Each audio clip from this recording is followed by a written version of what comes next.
If you live in North Carolina and you own a car, you need to check out your property tax assessment because Durham County may be overcharging you and hoping that you won't notice. Now, I've lived in 7 different states, and I have to say, North Carolina is one of the most corrupt states I've ever lived in. And I don't say that lightly.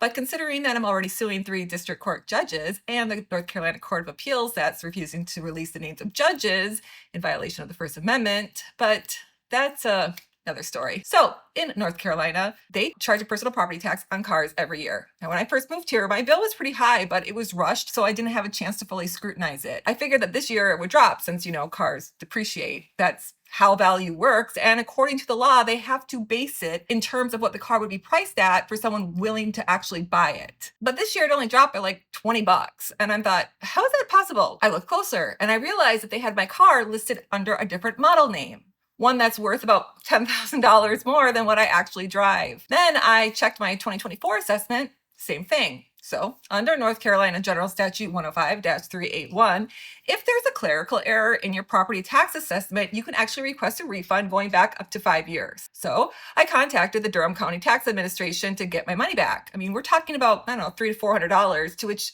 they had 90 days to do so, or they have to issue a letter denying the refund with legal grounds. First, they said it wasn't a mistake, that it was just typed in as the wrong name, and the value is actually based off my VIN number. So I asked for the valuation paperwork. Instead, they sent me 2024 and 2025 tech and NADA information showing the value of my car. Well, and I explained, well, those values are based on if the car was new, not used, and state law requires fair market value. You can't price a used car like it's just rolled off the lot. So I explained, like, either way, if you use the wrong model or use the wrong valuation method, that's a violation under that statute. You owe me a refund. And I still want paperwork regarding my assessment. Well, after 127 days, I finally got a written response saying that they don't find any reason to give me a refund. No legal reasoning, just no. And they won't give me a copy of the valuation I've requested. So let me get this straight. I can't get a tax assessment for the car I'm paying my taxes on.